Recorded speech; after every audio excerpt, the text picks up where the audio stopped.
आप सभी को प्रभु यीशु नाम में जय मसीह की। आशा है आप स्वस्थ होंगे, प्रभु में सदा आनंदित होंगे। मैं फिर कहता हूँ आनंदित रहो। सुबह शाम के लिए हम परमेश्वर को लाखों लाख धन्यवाद देते हैं कि उन्होंने हमारे जीवनों में जोड़ी।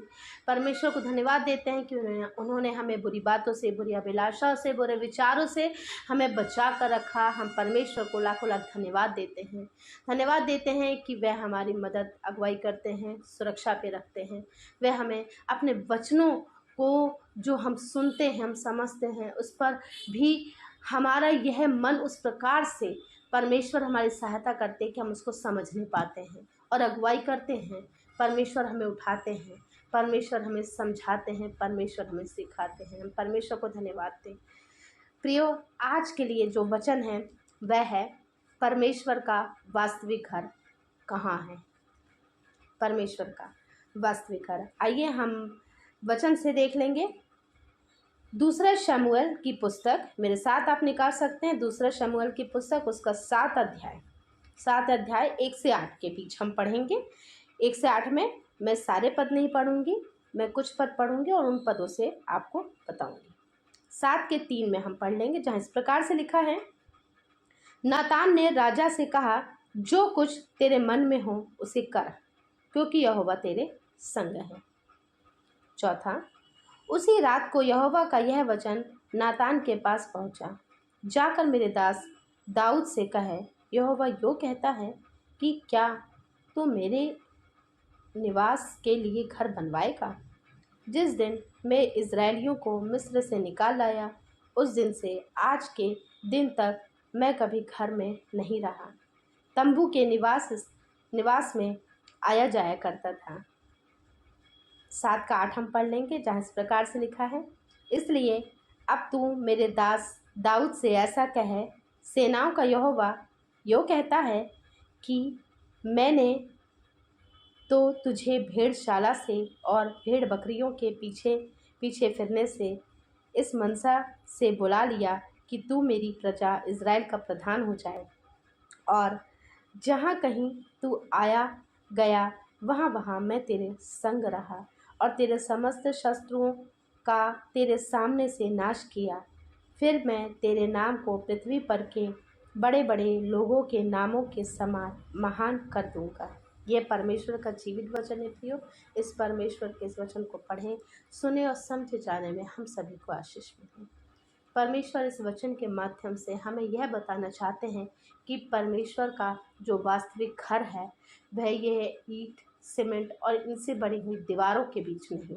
परमेश्वर जहाँ रहते हैं वह परमेश्वर जहाँ आराधना स्तुति होती है और जहाँ हम अपने संपूर्ण मन से यहोवा परमेश्वर को याद करते हैं, परमेश्वर उसी समय हमारे साथ रहते हैं। क्योंकि परमेश्वर ने क्या बोला वचन में प्रियो, क्या लिखा है 7 के 6 में, उसके अंतिम पद में, तंबू के निवास में आया जाया करते थे।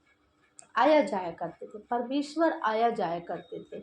यदि हम उत्पत्ति की पुस्तक को जब हम पढ़ते हैं पहले से 3 अध्याय में, पहला, दूसरा और 3 में, तो हमें इसी दौरान हमें यह बात भी यहाँ पता चलती है कि परमेश्वर शाम के समय, है ना, शाम के समय क्या करते थे, यहाँ अदन की वाटिका में आया जाया करते थे, है ना। और जब आदम और हव्वा की रचना हुई तब भी वह डेली शाम को डेली की तरह वह आया जाया करते थे और उनसे मिलते थे, है ना। तो परमेश्वर वह संगति उस समय भी करते थे। परमेश्वर आया जाया करते थे, परमेश्वर का स्थान स्थिर नहीं था। तो प्रियो, परमेश्वर इस वचन से यही बताना चाहते हैं, जैसे कि परमेश्वर ने मूसा से बात करी। मूसा से वह जब वो पर्वत पे पहुँचे तो क्या वह झाड़ियाँ जो थी वहाँ आग लगी हुई थी, उस आग से आवाज़ आ रही थी। मूसा को उन्होंने बुलाया, वह आग देखते हुए चला गया, मूसा को वहाँ उन्होंने दर्शन दिए। तो परमेश्वर चाहे तो आग से भी बात कर सकते हैं आपसे, आग के द्वारा। तो परमेश्वर कहीं भी स्थिर नहीं है, वह आपसे किसी भी फॉर्म में, कोई भी माध्यम से परमेश्वर आपसे बात कर सकते हैं। तंबू में, छोटे से तंबू में भी आकर, एक हवा के द्वारा भी परमेश्वर आपसे बात कर सकते हैं। एक प्रकाश से जो आवाज़ आती है उससे भी परमेश्वर आपसे बात कर सकते हैं। आग से आवाज़ के द्वारा भी परमेश्वर आपसे बात कर सकते हैं। परमेश्वर जब इज़राइलियों के साथ रहे, जब क्या रहे, जब अभी हमने हाल ही में जो बाइबल स्टडी करी थी, जो हमने निर्गमन की जो हमने पुस्तक में देखा था, उसमें परमेश्वर कैसे थे सब इज़राइलियों के साथ, आग के खंबे के, ठीक है, आग के खंबे और मेघ के खंबे के समान थे। यदि आपने निर्गमन 13 आपने पढ़ा होगा तो उसमें आपने देखा होगा कि मेघ के खंबे दिन में, है ना, दिन में उन्हें कैसे उन्हें राह दिखाते थे, मेघ के खंबे के, तो मेघ के खंबे में और रात को आग के खंबे में, मतलब परमेश्वर की उपस्थिति थी ना। तो ये परमेश्वर की उपस्थिति है कि तुम जहाँ जहाँ जाओगे, तुम जहाँ जहाँ जाओगे और तुम्हारा विश्वास है कि मैं तुम्हारे साथ हूँ, मैं तुम्हारे साथ वहीं वहीं रहूँगा, तो परमेश्वर वहाँ संग संग रहेंगे। तो जब परमेश्वर जहाँ संग संग है तो वही है परमेश्वर का, वही स्थान वही है प्रियो, कि परमेश्वर चाहते हैं कि परमेश्वर का ऐसा कोई स्थायी घर नहीं है, और परमेश्वर नहीं चाहते, लेकिन परमेश्वर बस ये चाहते हैं कि ऐसे सच्चे आराधक ढूंढ रहे हैं परमेश्वर, ऐसे सच्चे वचन को सुनने वाले और उसको हृदय में ग्रहण करने वाले लोग और आराधना स्तुति करने वाले लोग, क्योंकि परमेश्वर की स्तुति प्रशंसा हमेशा हमें करती रहनी चाहिए, क्योंकि परमेश्वर अवर्णित है, परमेश्वर अति सुंदर हैं, तो परमेश्वर हैं हमारे, क्योंकि परमेश्वर ने बोला है सिय्योन देश हमारा देश, जाना है हमें उस देश, है ना, तो हमें उस देश जाना है, तो वो सिय्योन देश है। वह सिय्योन देश कहाँ है? सिय्योन देश यदि हम देखें प्रकाशित वाक्य आप 21 अध्याय निकाल सकते हैं मेरे साथ, और वह से आप पढ़ सकते हैं 1 से 4 में, जहाँ इस प्रकार से लिखा है, फिर मैंने नए आकाश और नई पृथ्वी को देखा, क्योंकि पहला आकाश और पहली पृथ्वी जाती रही थी और समुद्र भी ना रहा। फिर मैंने पवित्र नगर नए यरूशलेम को स्वर्ग से परमेश्वर के पास उतरते देखा। वह उस दुल्हन के समान थी जो अपने पति के लिए श्रृंगार किए हुए। फिर मैंने सिंहासन में से किसी को ऊंचे शब्द से यह कहते हुए सुना, देख परमेश्वर का डेरा मनुष्यों के बीच में है, वह उनके साथ डेरा करेगा और वह उसके लोग होंगे, और परमेश्वर आप उनके साथ रहेगा और उनका परमेश्वर होगा। वह उनकी आंखों से सब आंसू पोंछ डालेगा, और इसके बाद मृत्यु ना रहेगी और न शोक, ना विलाप, ना पीड़ा रहेगी, पहली बातें जाती रही। तो प्रियो, यह वचन हमें यही बता रहा है कि हमारा भी जो यह स्थान है, ये यहाँ हम कुछ समय के लिए है, तो ना कि हम ऐसी संसार के अनुसार हम चलें, ना ही हम संसार के ऐसे लोगों के अनुसार, ना ही ये, क्योंकि जो भी सुख विलास ये कुछ दिनों का है, अभी का नहीं है, ये कभी हमेशा नहीं रहेगा।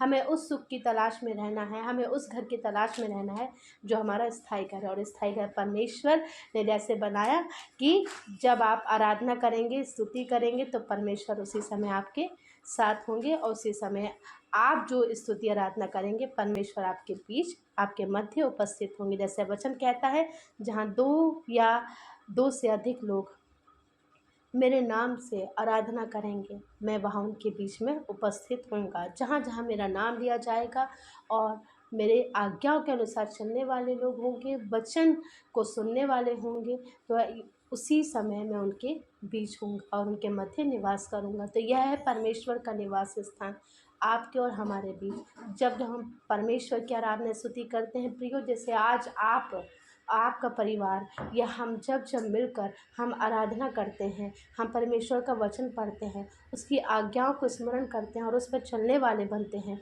तो परमेश्वर हमारे साथ वहाँ उपस्थित होंगे, क्योंकि उन्होंने बोला है, मत डर, क्योंकि मैं तेरे साथ हूँ, मैं तुझे दृढ़ करूँगा, मैं तेरी सहायता करूँगा और अपने धर्ममय दाहिने हाथ से तुझे संभाले रहूँगा। तो परमेश्वर दिन को मेघ के खंभे, रात को आग के खंभे, उस जलती हुई आग की झाड़ियों में परमेश्वर, उस प्रकाश में परमेश्वर, और उस हवा से जो हमें एक महसूस जो हम करते हैं, एक वह पवित्र आत्मा की एक उसका टच का जो यदि आप फील करते हैं, उस समय वहाँ परमेश्वर है।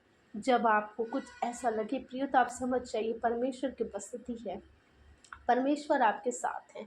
तो जब क्योंकि परमेश्वर अवर्णित है, परमेश्वर यह 4 दीवारियों में रहने वाले के साथ नहीं, परमेश्वर हर जगह है। परमेश्वर जब जहाँ परमेश्वर का नाम लिया जाएगा प्रियो, परमेश्वर का डेरा वहाँ वहाँ होगा और हमारे साथ का। आशा है कि इस वचन से आप प्रोत्साहित हुए हों कि परमेश्वर अभी आपके साथ हैं और हम सबके साथ हैं। लास्ट सेशन प्रियो कल शाम को डाला था, तो अवश्य है कि आपने बाइबल स्टडी करी होगी, आपको बहुत सारे प्रश्नों का उत्तर मिला होगा और आप बहुत सी उत्साहित हुए होंगे क्योंकि कुछ भाई बहनों के आंसर्स आए, बहुत ही अच्छा लगा, उन्होंने अपने आंसर्स भेजे, टाइप किया, कमेंट्स दिया, उन्होंने यह समय एक अपना कीमती शेड्यूल में से कीमती वक्त निकाला और परमेश्वर को स्थान देते हुए उन्होंने वह आंसर दिया। ठीक है, सेशन बड़ा था लेकिन पहला सेशन था, इसलिए मैंने बहुत सारे प्रश्नों को डाला ताकि आप उनका एक रिवीजन हो सके, है ना। तो ये है, तो आज के लिए प्रियो हर एक वचन के बाद एक डेली एक प्रश्न मैं आपसे पूछूंगी, तो आप उसका उत्तर आप बाद में भी डाल सकते हैं या आने वाले सेशन के समय भी डाल सकते हैं, क्योंकि जब आने वाला जो सेशन आएगा मैं उसमें उसका उत्तर दूंगी। आज का जो प्रश्न है प्रियो, वह आप लिख भी सकते हैं या ओरली आप याद कर सकते हैं, मन में रख सकते हैं। व्यवस्था में कितनी पुस्तकें हैं? प्रश्न है, व्यवस्था में कितनी पुस्तकें हैं और उन पुस्तकों के क्या नाम हैं? ठीक है, तो आज का जो प्रश्न है प्रियो वह आपके लिए है कि व्यवस्था में कितनी पुस्तकें हैं और उन पुस्तकों के क्या नाम हैं। आप अपने कमेंट बॉक्स में अब अपने आंसर छोड़ सकते हैं। आइए हम प्रार्थना करते हैं। धन्यवाद धन्यवाद धन्यवाद धन्यवाद हे प्रभु परमेश्वर, धन्यवाद देते हैं सुंदर शाम के लिए जो आपने हमारे जीवन में जोड़ी प्रभु जी। हर एक उस समय और हर एक उस पल के लिए कि आप हमारे संग संग रहते हैं। हाँ प्रभु जी, जैसे आपने मूसा से बात करी परमेश्वर, हाँ परमेश्वर, जैसे आप इस्राएलियों के साथ रहे परमेश्वर, मेघ के खंभे आग के खंभे के समान प्रभु, तो कि दिन और रात को आप हमारे साथ रहें, क्योंकि आपने बोला है परमेश्वर कि वचन कहता है कि तुमको किसी भी प्रकार से हानि नहीं होगी, क्योंकि मैं यहोवा तेरे संग संग हूँ। ना तो तुमको रात को जो तुम्हारे, ना तो तुम रात के भय से डरोगे, ना ही दिन को इन तीरों से, कि जो दिन को जो है तीर ऐसे चलते हैं कि मानो कि तुम्हें छेदने वाले ना हो। तो ऐसे है परमेश्वर कि आप हमारी सहायता मदद करते हैं। आपको धन्यवाद देते हैं कि आप हमारे जीवनों में काम करते हैं प्रभु परमेश्वर।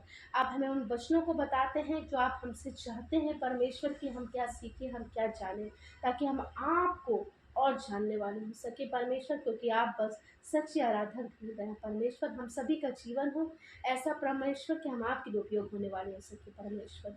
यहाँ उपस्थित एक जन को प्रभु यहोवा राफा आपके सामर्थी हाथों पे रखते हैं परमेश्वर, जिनके भी मनों में यह बात है कि वे आपके लिए उपयोग होने वाले हो सके। आप उन्हें इस्तेमाल कीजिए प्रभु, हम सभी को इस्तेमाल कीजिए प्रभु, अपने लिए उपयोग कीजिए प्रभु, जिससे कि हम आपके नाम की महिमा करने वाले हो सके परमेश्वर।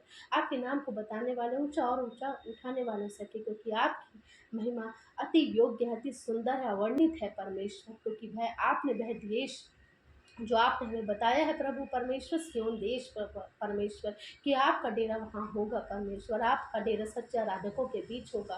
हाँ परमेश्वर, ऐसी आराधना स्तुति हम सच्चाई से करने वाले हो सके परमेश्वर, वचन को पढ़ने वाले, सीखने वाले, क्योंकि वचन से हर चीज़ संभव है। क्योंकि हाँ आपने बोला है मनुष्य केवल रोटी से ही नहीं बल्कि मुख से निकले हर उस वचन से जीवित रहेगा जो परमेश्वर ने से दिया। हाँ परमेश्वर, जैसे कि परमेश्वर जब यीशु की परीक्षा हुई तो परमेश्वर वह उसने उन्होंने वह बात दी परमेश्वर कि मनुष्य केवल रोटी से ही नहीं बल्कि अपने मुख से निकले परमेश्वर के द्वारा दिए गए हर एक उस वचन से जीवित रहेगा। अय्यूब की परीक्षा हुई परमेश्वर, अब्राहम की परीक्षा हुई परमेश्वर, सब अपनी अपनी परीक्षा में प्रभु परमेश्वर इससे रहे क्योंकि आपका साथ उनके साथ रहे। ऐसे ही हमारा जीवन हो परमेश्वर कि आप हमेशा हमारे साथ रहते हैं परमेश्वर। हमें ऐसा मन और ऐसा माहौल और ऐसी व्यवस्था दीजिए परमेश्वर कि हम हमेशा प्रभु आपके लिए प्रभु तैयार रहने वाले हो सके परमेश्वर, और उस दिन की बाट छोड़ने वाले हो सके, उस दिन के लिए तैयार होने वाले हो सके, और अपने जितने भी हमारे प्रिय लोग हैं प्रभु परमेश्वर उनको भी आपके हाथों पे रखते परमेश्वर।